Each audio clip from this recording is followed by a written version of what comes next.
নষ্ট নারী আর নষ্ট তালা সব চাবিতেই খুলে। কথা বুঝেন? নষ্ট নারী আর নষ্ট তালা যেই কোনো চাবি দ্বারা খুলবে, আর ভালো তালা এবং ভালো নারী এটা যেই কোনো চাবি দ্বারা খুলবে না, এটার একটা পার্সোনাল একটা চাবি রয়েছে।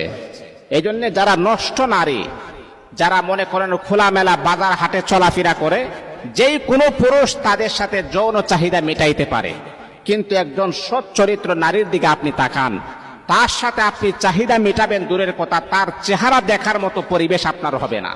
সে চিন্তা করবে আল্লাহ পাক আমার এই সৌন্দর্যটা দিয়েছেন একমাত্র কেবলমাত্র শুধুমাত্র আমি আমার স্বামীকে আমার এই সৌন্দর্য প্রকাশ করব, আমি আমার স্বামীকে দেখাবো, কোনো বেগানা পুরুষকে আমার এই চেহারা দেখাবো না। তাহলে যেই নারী চিন্তা করবে তার চেহারাটাই আপনার সামনে দেখাবে না, আর সেই নারীকে কিভাবে আপনি তার সাথে যৌন চাহিদা মিটাইতে পারেন? এই জন্য ভালো নারী এবং ভালো তারা পার্সোনাল